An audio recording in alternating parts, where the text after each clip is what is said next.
Hoy, los hermanos maristas, con este lema, dar a conocer a Jesucristo y hacerlo amar. Estamos ya en contacto con el hermano Horacio Bustos, superior provincial de la llamada Provincia Marista Cruz del Sur, que abarca Argentina, Uruguay y Paraguay. Hola, hermano Horacio. Verónica te saluda. ¿Cómo estás? Hol- Bienvenido. Hola Verónica, ¿cómo estás? Mucho gusto. Muy bien. Igualmente, muchísimo gusto, querido hermano. ¿Dónde te encuentras en este momento?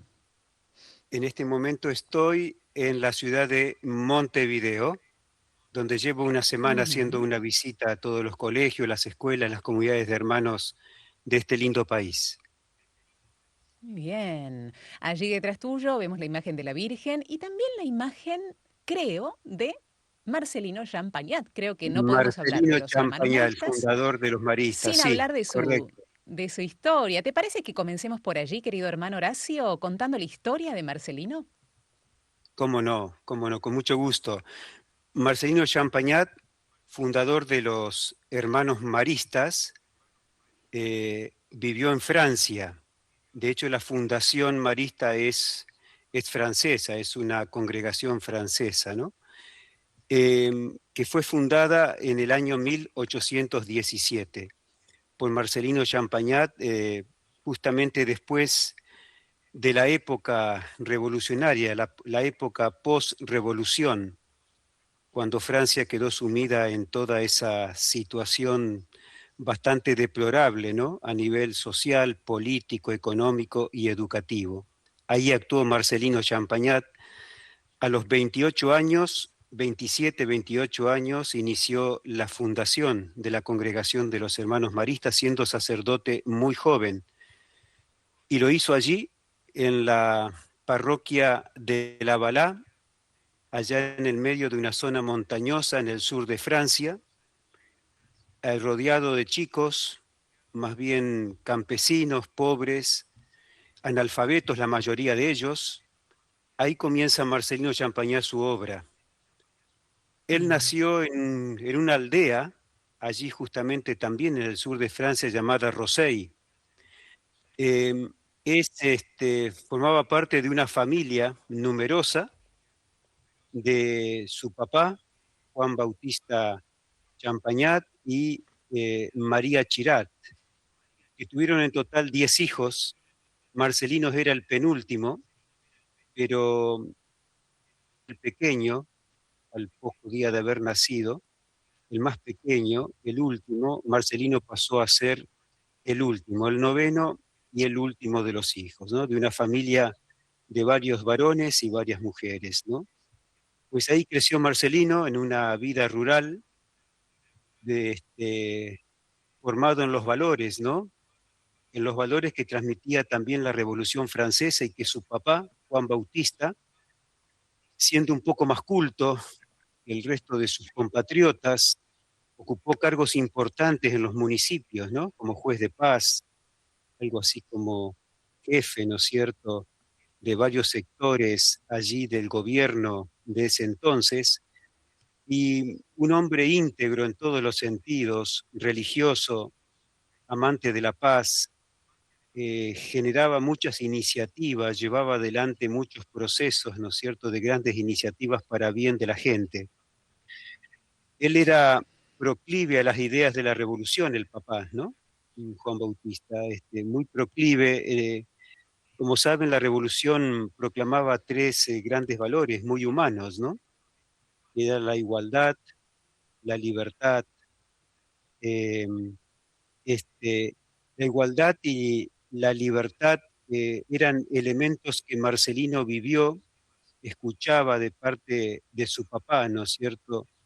Y que en cierta forma movieron toda la educación que él fue recibiendo. Él fue Mm. educado en la libertad, en la fraternidad y en la igualdad, esos tres valores de la revolución, ¿no? Marcelino mamó profundamente de pequeño estos valores y cuando él después fue fundador, empezó con este pequeño grupo de jóvenes analfabetos que los recibió para empezar a formarlos como maestros, los preparó como catequistas. Lo primero que tuvo que hacer es enseñarles a leer y a escribir Fue curioso, ¿no?, que haya comenzado con chicos así, prácticamente no los mejor formados, ¿no?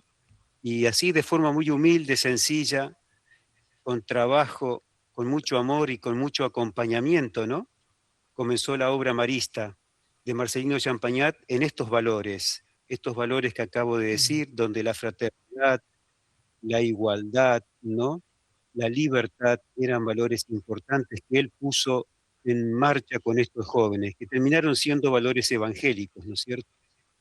Continúa un poco más la Ujú. historia de Marcelino. Cuando él, allá por los 11 años, 12, comenzó a ir a la escuela. En aquella época faltaban escuelas, la época postrevolucionaria fue muy difícil, muchas escuelas destruidas, ¿no? E inclusive los seminarios, ¿no? No había prácticamente jóvenes, habían cerrado. Bueno, fue toda una nueva organización que Francia tuvo que tener.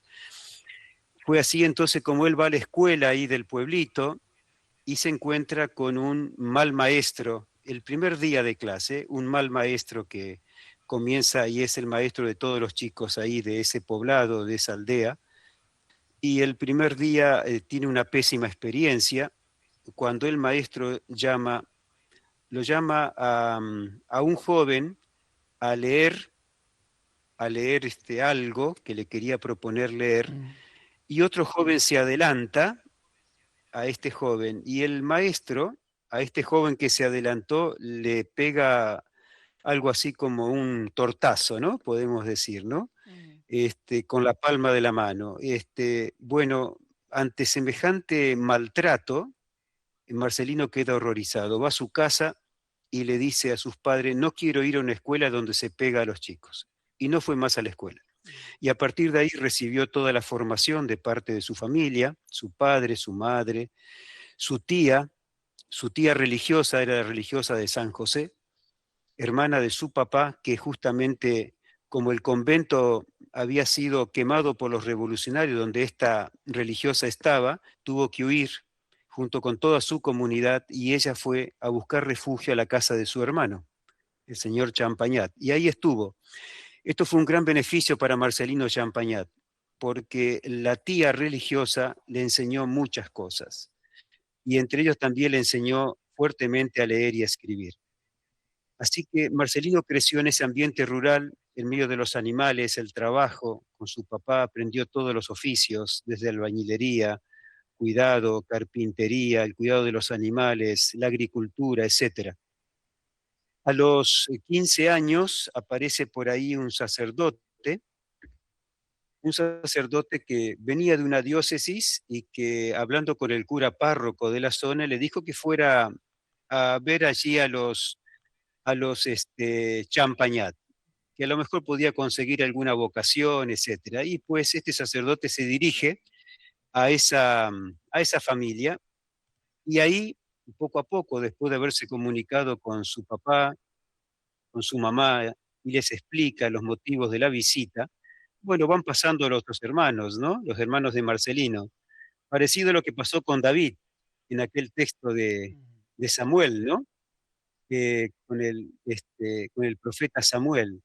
Van pasando los hermanos mayores y no, y ninguno tiene interés, hasta que aparece Marcelino, el más pequeño, que justamente estaba trabajando también en el campo y viene, y entonces ve tan buena predisposición en Marcelino, tan joven, lo ve tan lleno de Dios y con unas actitudes humanas, ¿no? Magníficas, por supuesto, fruto de la formación recibida en la familia, que le dice, tú tienes que ser sacerdote puesto que Dios lo quiere. Bueno, el sacerdote le dijo estas palabras y esto lo marcó profundamente. Y a partir de ahí decidió ir al seminario, siendo que tenía muchas dificultades para leer y escribir. Para prepararse a ello se preparó en el latín, porque tenía que estudiar el latín. Así que se imagina lo difícil, lo imagínese que fue todo ese tiempo. Se preparó con el esposo de una de sus hermanas, que era algo así como un literato, muy conocedor de la lengua francesa, la lengua latina.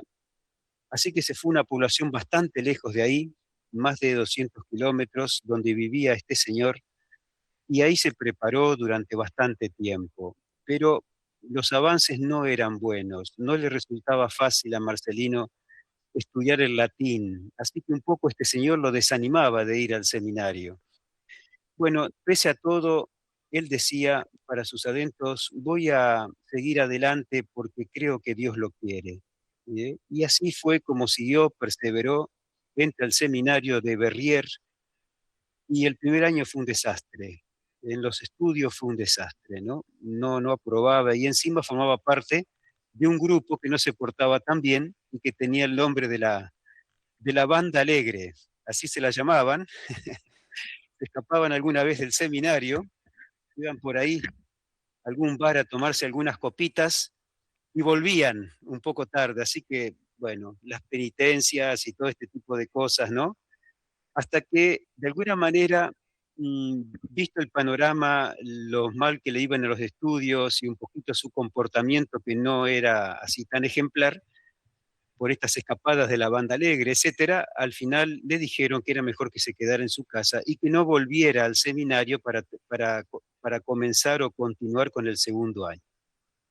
Bueno, lo agarró la mamá lo llevó en peregrinación a un gran santuario de San Francisco Regis, era un santo jesuita que había sido misionero hacía un siglo, 2 siglos antes, y que tenía un gran renombre en la zona y tenía una iglesia con su santuario y su tumba, y ahí lo llevó la mamá en peregrinación.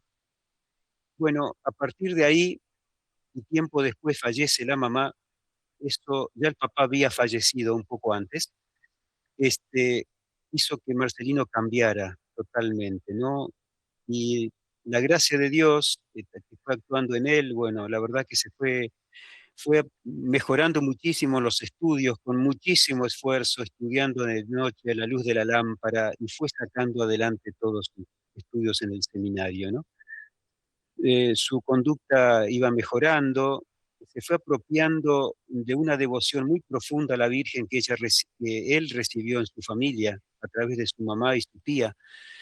La devoción a María la llevaba hondamente. De ahí que en el seminario también, cuando él fue al seminario, ya fue con esta profunda devoción.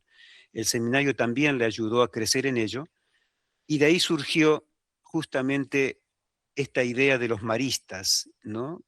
En el seminario, en el último año, un grupo de seminaristas, unos 10 seminaristas, entre ellos Marcelino Champagnat, decidieron fundar algo así como una compañía, una sociedad llamada la Sociedad de María.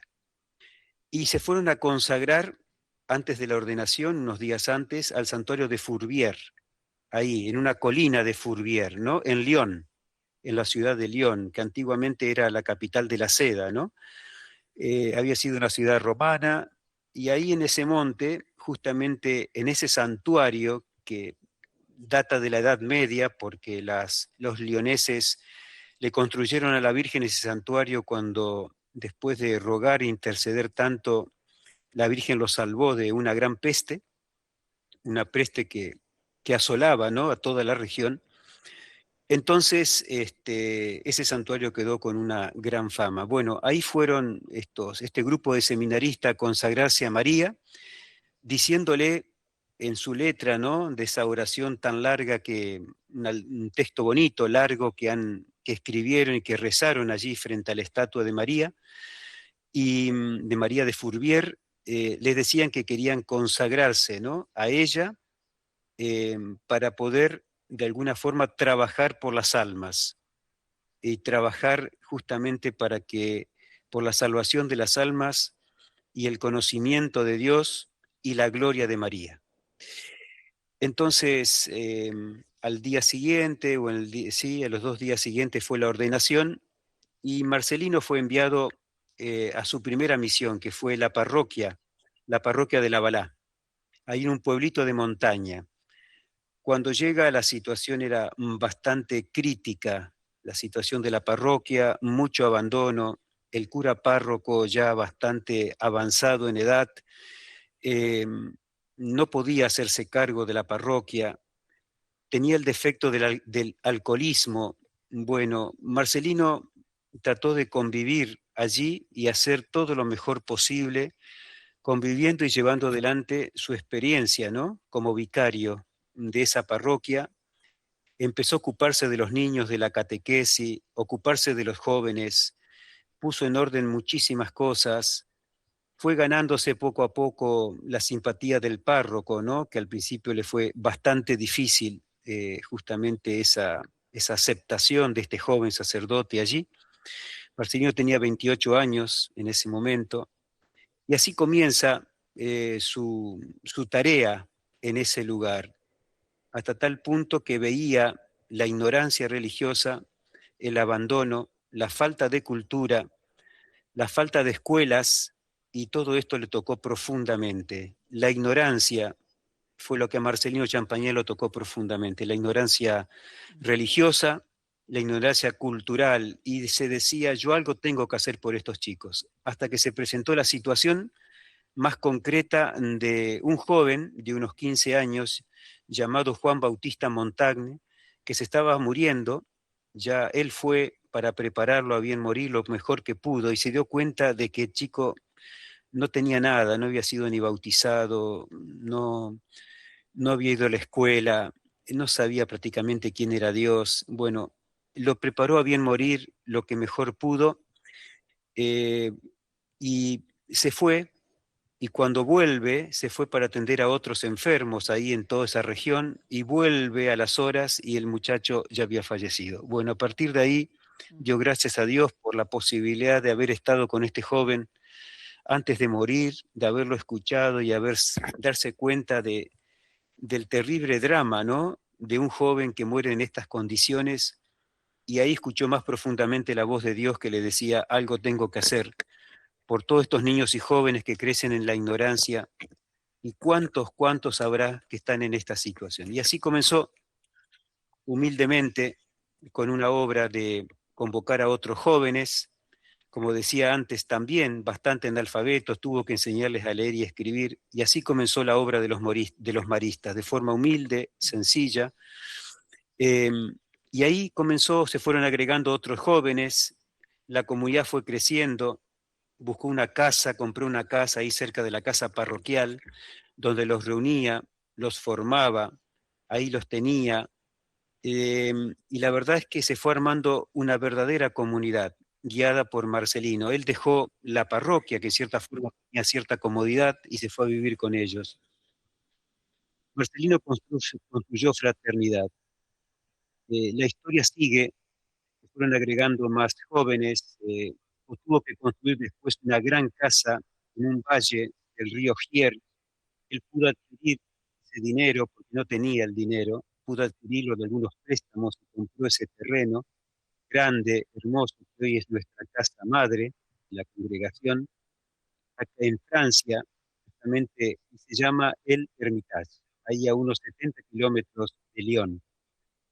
Es una casa madre, un caserón muy grande de 4 pisos, más un subsuelo, construido de la nada, cortando rocas en la montaña y construyendo los paredones con la roca. Consiguió mucha gente que le ayudó, ¿no es cierto? Los jóvenes que lo seguían, los primeros hermanos, podemos decir, lo seguían con mucho entusiasmo, porque veían que él se ponía al frente y él trabajaba como los mejores albañiles, ¿no? Subido a los andamios, construyendo, trabajando a la par de todos, tomando los peores trabajos. Bueno, él seguía adelante, y el primer acto de todos los días era en una capillita del bosque, ahí cerquita, la oración y la Eucaristía, ¿no? Y la oración a María. El primer acto del día, en la mañana temprano, 5, 6, 5, 5:30 de la mañana, y después un trabajo arduo durante el día de la construcción. Construcción que fue inaugurada el 15 de agosto del año 1825. El año pasado se celebraron los 200 años de la construcción de esta gran casa, que es un ícono al trabajo, a la creatividad, a la confianza en Dios. Él decía, mi bolsillo es el bolsillo de la providencia. Muchos de sus colegas lo trataban como un mal cura, le decían, usted es un mal cura. En la época había muchos conceptos, ¿no? Preconceptos. Sí. Y una de esas ideas que había en la época era que el sacerdote no podía trabajar manualmente, ¿no? Porque ensuciaba sus manos que debían estar limpias para la Eucaristía, la celebración de la Eucaristía. Champagnat decía, no construyo por puro capricho, sino por necesidad, y porque siento que esto es la voluntad de Dios en este momento. Después del encargo que descubrió, ¿no? La vocación que descubrió de ser padre de todos estos jóvenes y sacarlos adelante y llevar adelante este proyecto de la congregación, que él en realidad ni se consideraba un fundador, ni quería fundar una congregación. Él solamente quería ponerse al frente de un proyecto que sentía que era de Dios y que era una necesidad acuciante allí en toda la zona en el sur de Francia. Él se puso al frente y descubrió que la educación, que la escuela, que la formación era el mejor legado que le podía dejar a un gran número de jóvenes y el mejor aporte que podía hacer a una Francia que quería reconstruirse después de la Revolución Francesa. Bueno, siguió adelante, llegaron cantidad de jóvenes, iban aumentando de tal punto que cuando él falleció había más de 250 hermanos, falleció joven a los 50, 51 años de edad, víctima de una enfermedad, hoy se sabe que era un cáncer, ¿no? Que estaba allí en el estómago. Bueno, en esa época no había los medicamentos que tenemos hoy para tratarlo, ¿no? Así que murió muy joven, a los 50 años de edad, en un grado alto de santidad realmente, entregando su vida a Dios y habiendo dejado en Francia más de 50 escuelas con la presencia de los maristas y educando en aquello que Marcelino Champagnat quería, con la finalidad que era de alguna forma ayudar a los jóvenes, a los niños y a los jóvenes a conocer a Dios, a conocer a Jesús, a conocer a María. Y él decía que el fin de la congregación marista es, en definitiva, dar a conocer a Jesucristo y hacerlo amar. Y su pedagogía era el O amor. sea que, Solía ujú. repetir, para Hermano, educar hay que amar. ujú. Hermosa la historia de Marcelino Champagnat, querido hermano Horacio, y preguntarte en qué momento la congregación llega en la Argentina. Tenemos entendido que hoy está en casi 80 países. ¿Y en Argentina Sí, en qué momento se hacen presente y hoy particularmente en qué lugares están y con qué misión? bien. Los maristas, y el primer grupo de maristas llegó a la Argentina en el año 1903, concretamente un 25 de septiembre del año 1903, llega al puerto de Buenos Aires un grupo de 7 hermanos, 4 franceses y 3 españoles, para fundar la presencia marista acá en la Argentina.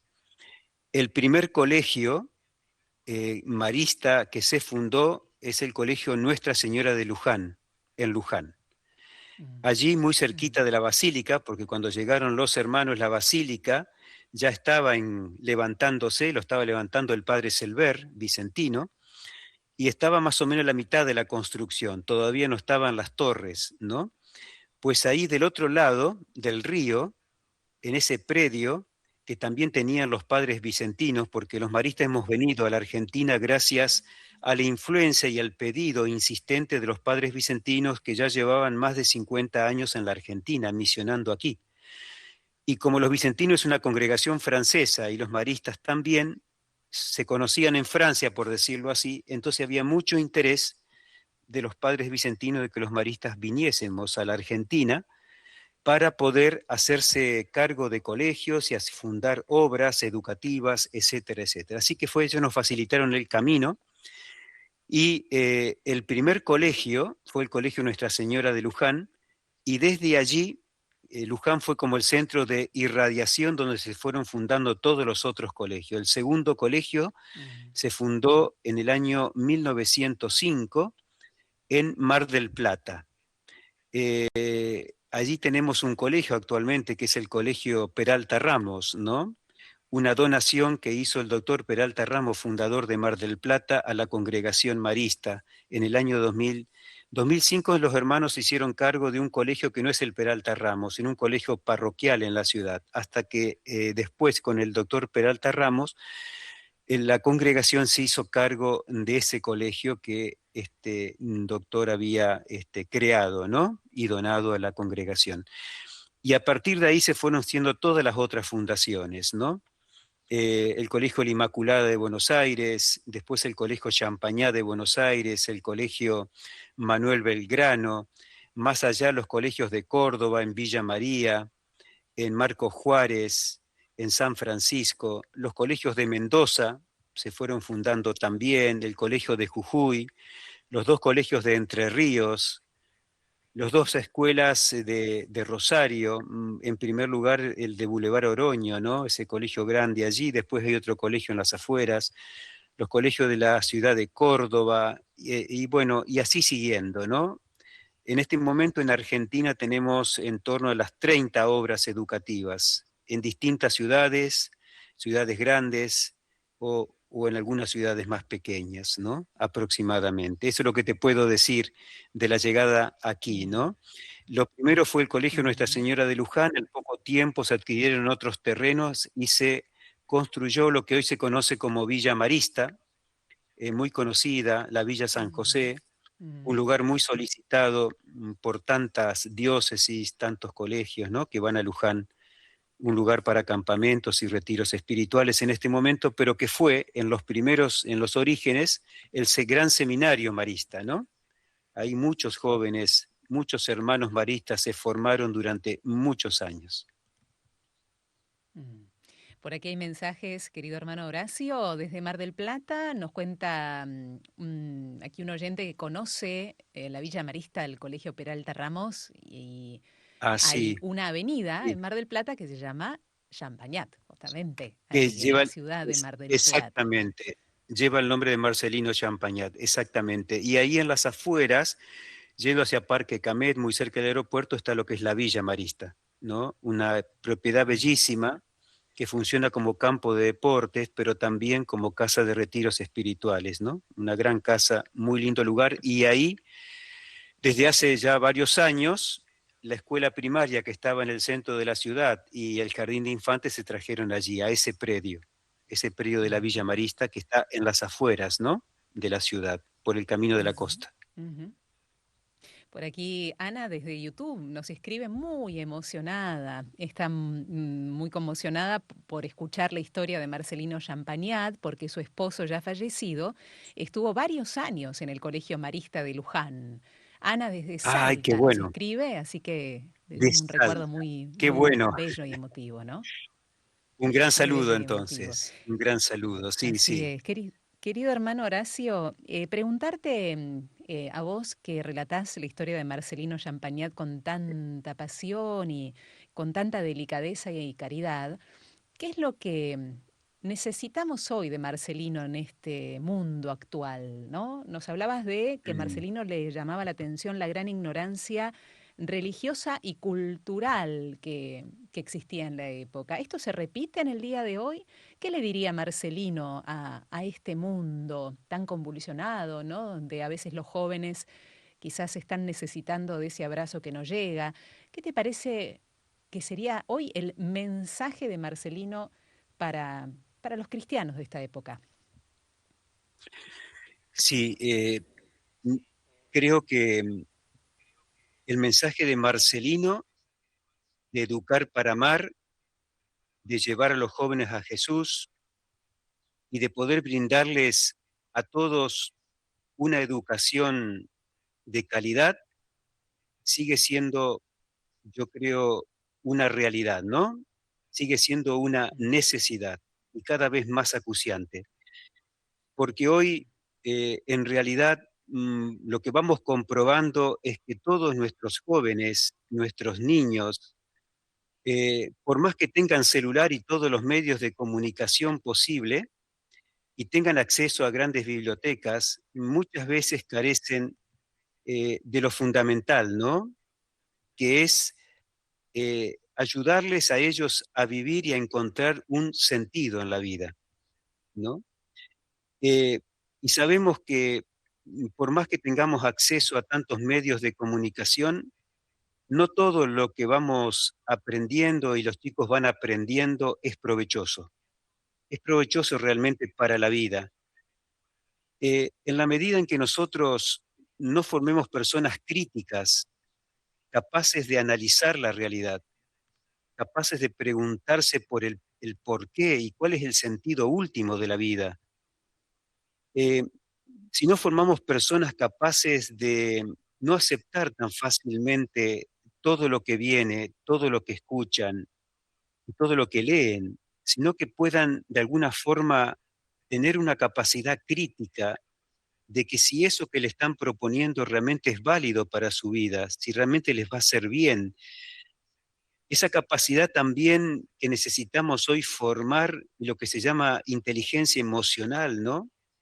Capaces de poder manejar su mundo emotivo, capaces de poder manejar los enojos, la tristeza, poder de alguna manera, poder trabajar las desconfianzas y poner por delante valores que hoy el mundo necesita, que es la fraternidad, la solidaridad, la capacidad de creer en la bondad del ser humano. Hoy más que nunca necesitamos una educación nueva, renovada, una educación que no quede solamente en meros conceptos intelectuales, sino que ayude a tocar lo profundo de la vida, las fibras profundas de la vida. Y eso creo, ¿no? Que realmente se puede hacer aceptando la dimensión trascendente. En la medida en que neguemos la trascendencia, en la medida en que no digamos a nuestros chicos que eso no existe, que eso pasa al plano privado, que de esas cosas no hay que hablar y que hay que hablar solamente de las cosas tangibles, comprobables, objetos de laboratorio. En la medida en que creamos solo en eso, la persona nunca se construirá de forma integral. El gran mensaje de Marcelino hoy es: necesitamos educar, educar y una educación de calidad que atienda a la persona en todas sus dimensiones, aún la espiritual, aún la ética y la moral. Todas sus dimensiones son muy importantes. Necesitamos personas afectivamente trabajadas, hoy más que nunca. Personas solidarias, personas que se compadecen con el dolor del otro. Creo que este es el mensaje de Marcelino. Y en cierta forma, haciendo así, también estamos dando a conocer a Jesucristo y haciéndolo amar. Porque Jesús Claro que sí. fue la persona que amó profundamente la vida humana, se entregó totalmente al ser humano, vivió como nosotros, hasta el punto de aceptar la cruz, ¿no? Que nosotros mismos, Mm. el ser humano mismo lo rechazara hasta el punto de condenarlo en la cruz. Este es el mensaje de Marcelino, ¿no? Marcelino solía decir que trabajar por los niños y los jóvenes, educarlos, enseñarles el catecismo, enseñarles lo más importante es aprendizajes para la vida. Él decía que es más importante y tiene un nivel mucho más alto de reconocimiento que aquellos que gobiernan el mundo. Educar es más sublime Mm, que gobernar el mundo, decía él. mm. Y tenía razón. Creemos Sí. profundamente en el futuro, creemos profundamente en los jóvenes, creemos que hoy más que nunca la educación, una educación integral de calidad, necesitan los niños, los jóvenes, las familias necesitan también